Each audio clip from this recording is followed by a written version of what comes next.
Good evening.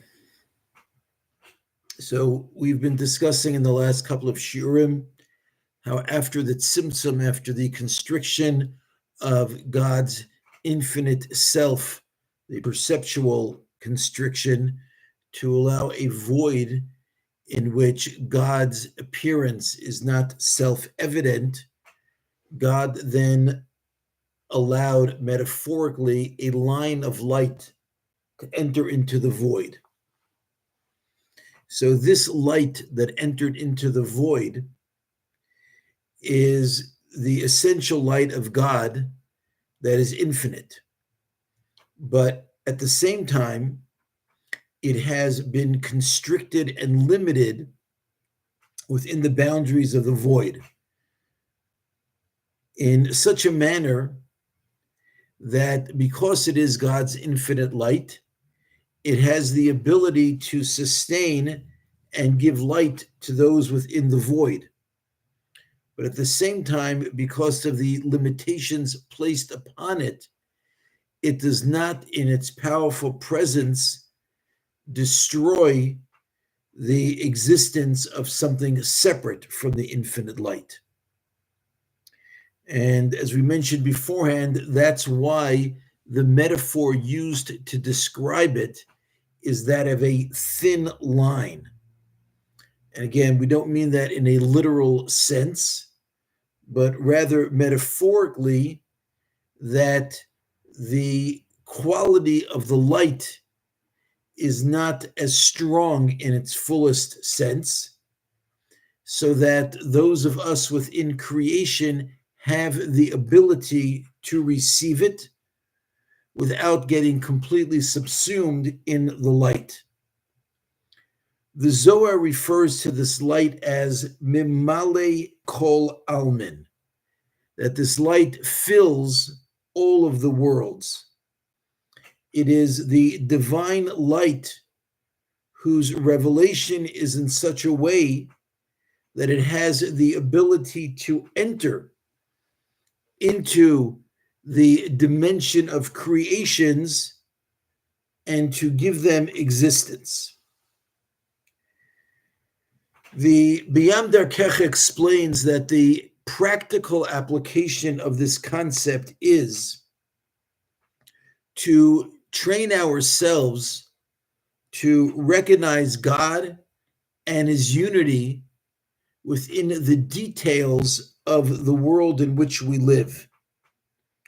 Meaning not just to have an intellectual understanding of Ein Od Milvado, that there's nothing other than God, but actually to learn to see him in every single detail in creation, in everything that occurs, to live and to understand and to experience that it is all a result of God's light and that everything is done by him. He points out that in order to have an intellectual understanding that there's an infinite light and that God, let's say, outside of creation is infinite, or to, as the little kids like to sing, Hashem is here, Hashem is there, Hashem is truly everywhere. The fact that God above represents unity, that's something that doesn't take a lot of work. And on the contrary, it's a thought and an understanding that brings a lot of calm and relaxation to people, right? Let go and let God.